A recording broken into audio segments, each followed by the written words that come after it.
okuhikiirirwe Reverend Research Maitechi omwahore w'oburisa bwa kazingo mbusaba dikono bwa humura obwo Abakristaayo babiri nibakira amabati igana kurwa omunyambabazi Jovent Kyarimpa ago kushakara enju y'omwahore.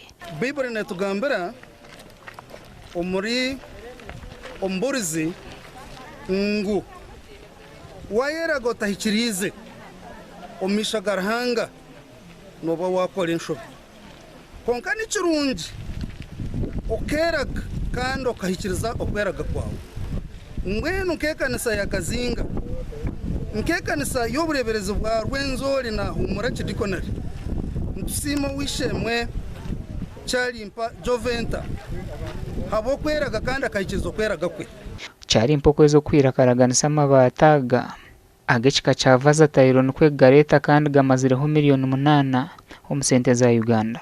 Atwe twinekizo cy'amano mu constituency yetu nangwana district yona kureba ngo amaramizo gaitu makanisa makareze emizikiti yona ekiri mu mberambi Abakristaayo bageza ukombeka kunkana abantu benda abakwatireho so tutwiremu program zitrakore turentwa hunduza amaramizo enoka bitaroho oburira jumirira abantu abatarukwataniso mu maka gabo icyongizo butabanguko bwo mu maka.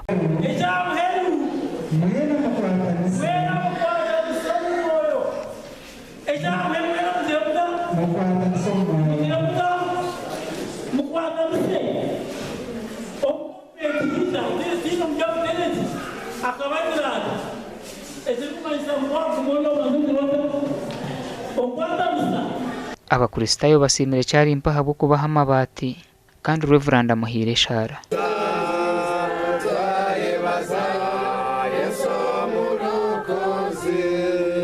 Umuganda umunyishengero wishaza lya mwenge y'amashuma Donald Katarihwa arugireyo yahiga Abakristo kuba bakozi babana benda kutungura enyikereza yabo. Ebyo bigambira hakereziya ya Nyayibanda arukwaya amabati 800 guyabira baraganise kushakara enju y'umusosorodoti umutabona kanso yacyakatwire mu district ya Kyenjojo. Okusemerire kiro kinu na ikiriza kweraga kwanje kandi ncyanja kusayika ngarukira hano huko.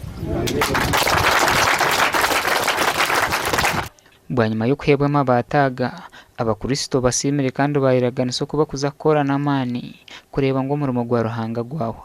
Kandi Don Katalihwa tumusimire muno hamu na abamemba parliament bona abamukwatire kujya kora umurimo guno na muno member parliament kandi sazina na ku speak amon atuyambire muno nawe yatambata 10 na Doni ateka 10 n'amashemerwa menji nsima honorable Don Katalihwa twino kusima kwa mani akaturaganiza mabati mbwenu ya galeta mabati gona bina gasha kwa Filipo Murangira na Daniel Bingana.